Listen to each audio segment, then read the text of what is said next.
Another update, kilig vibes, Kim Chu post dito sa Twitter, emoji tawa. Mismo si Kim natatawa dito sa post ng mga netizens na in-upload din ng ibang admin and view ups. Kilig vibes behind the scene na Kim Pao.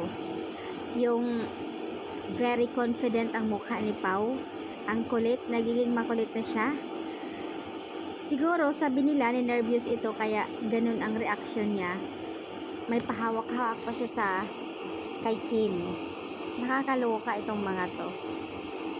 Here is an exclusive behind the scene kilig moment from Kim Pao that you'll surely love. Grabe kayo. Guys, episode 8 na. Kaya panoorin nyo na po. Nakakatuwa lang itong si Kim and Paulo. Sobrang dami nilang mga kilig moments pala talaga dito. Naglalabasan ng mga ayuda. Mga ayuda nila na mula doon sa WWSK. Sobrang funny and nagiging makulit yung face ni Paulo. Parang di na ikaw yun, Pau. Grabe, ang harot mo kay Kim. Believe na ako sa'yo. Maniniwala na talaga kami, ang mga fans nyo na kayo na. Simpleng move, simpleng ngiti na may laman.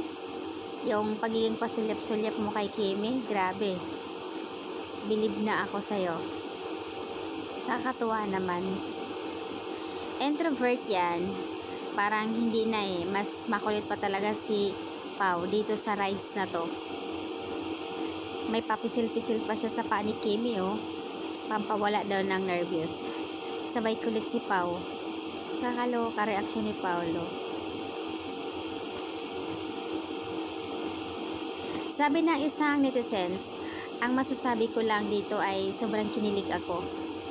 Dati fan ako ng Kathniel, pero na-observe ko ngayon ang Kim Pao na malakas sila sa social media. Ang lakas ng chemistry nila.